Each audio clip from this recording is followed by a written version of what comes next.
YouTube. So this is going to be my very first vlog about this show.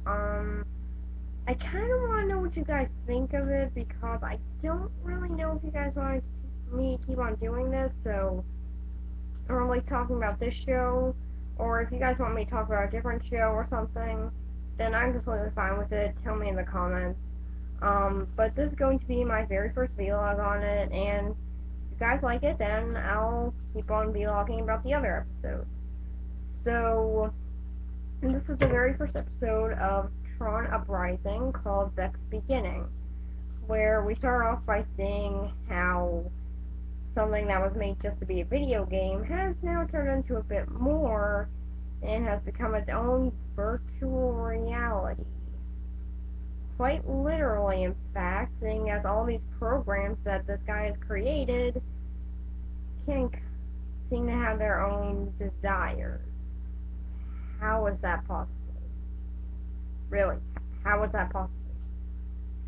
How do you just say, oh hey, I'm gonna make a video game, and then somehow end up with, oh my gosh, how did I create my own freaking virtual world? How does this work? He doesn't even question it. He's just kind of like, yeah, okay, I did this. No reason to question this. I would be questioning it, but I guess he doesn't care. I don't know. So after getting a quick flash, after getting pretty much a sum of what happened, about what happened a long time ago and why Clue has now taken over, we get to see Beck, who's been captured. Truly, he's going to be a great hero. He gets captured on his very first time out and trying to be a renegade. He's going to be the best. So pretty much he is captured, but by who? Well, I'm guessing that you've seen the show if you're watching this, or you just don't really care or something, I don't know. But if you do want to see it, you should probably watch the episode first. It's online. It's very easy to find. But pretty much he is captured by Tron. And we find out why Beck became the renegade, which is sort of like him trying to take place of Tron. The reason why is because of his friend Brody, who I just remembered the name of, being killed. We don't even know anything about Brody. So this death does not come at a big loss to anyone in the audience. Maybe if we knew this character, then it'd be like, oh my god, they killed Brody. How could they kill Brody? But we know nothing about Brody. All we know is he loses in this game. He sounds like a cool guy, I guess? I don't know. He just kinda, yeah, he's a guy who we just want to kill. Basically Bambi's mother, except without the impact. So now Beck goes out posing as Tron, also known as the Renegade, and is now doing the most deadly crime ever. Vandalism! Dun dun dun! Truly his biggest crime.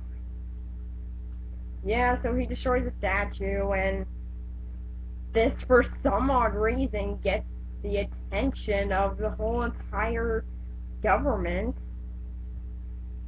Okay. And now they're going after the Renegade. So after a few chases and meeting some new villains, also known as Tesla and Paige, and some other guy who's really annoying, then we finally get to see how he ended up with Tron, and pretty much we just find out that Tron is Tron, and now they're going to be working together. After Tron saves his friends, then that's where it proves, okay, yeah, this guy has potential. So basically now he is going to be the renegade. That's pretty much all that happens here. Is He is now the renegade. Are you amazed by that? No? Kind of expected it? As did everybody else. Now, one thing I do want to point out here is with the animation. Okay, so the animation here is actually very stylized. There's a lot of cool ways that they did this animation. Now, for one, it's clear that they based their animation style off of the movie's reboot, to be fair. Because in the original, their costumes were just sort of gray. Nothing really all that distinct, or that memorable. It was just kind of, oh yeah, CGI, CGI, that's why it was amazing. Because at that time, it was like the first movie to get CGI. And now, that's kind of commonplace, so for the reboot, they kind of try to step it up by adding in some more neon colors, aside from blue and red, and giving their uniforms more of a metallic look instead of just clothes, and also giving it much more reflection and giving it a black coating. This was taken into account with the show. Now, for the most part, everything on the animation does feel a bit cluttered.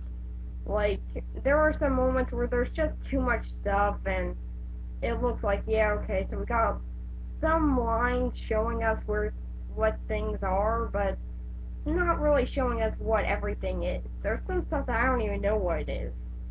Like this tool that Beck uses. What is that? Why can that hack into anything? Why was that just given to a simple mechanic instead of the freaking government? It can hack into anything. It seems useful. But pretty much with their animation, it can also feel a bit stiff. Like, their movements are a bit restrained, and the action scenes, while alright, do have this not fluent movements going on. So, it is kind of a bad bit of animation. But it is stylized, very much in fact.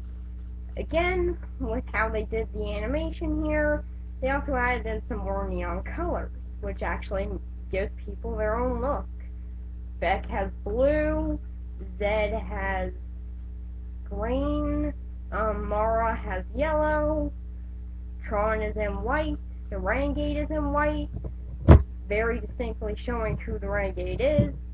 They have awful masks that don't hide their face at all. Yeah, really, these masks, whenever light comes near it, then their face is shown. How does that hide your identity?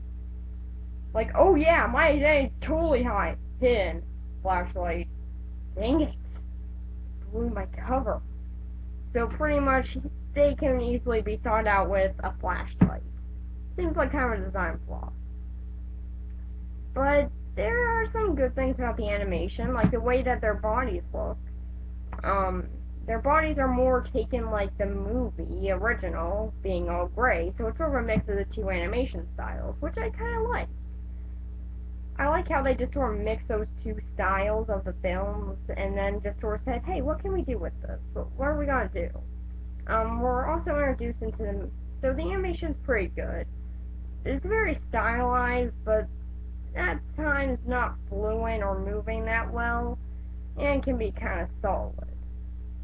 But it can also look very slick and have nice reflections and lighting, so it's more of a half and half of the lighting. And the characters, well, the best way to sort of describe these characters is what little thereof.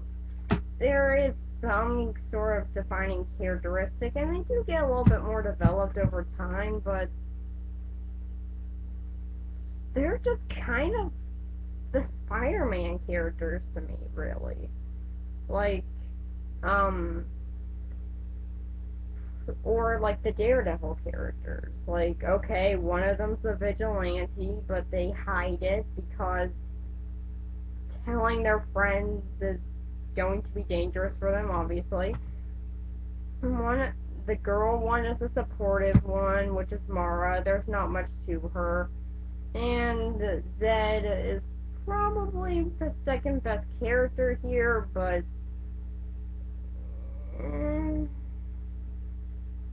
his character is basically just how he feels about the Renegade.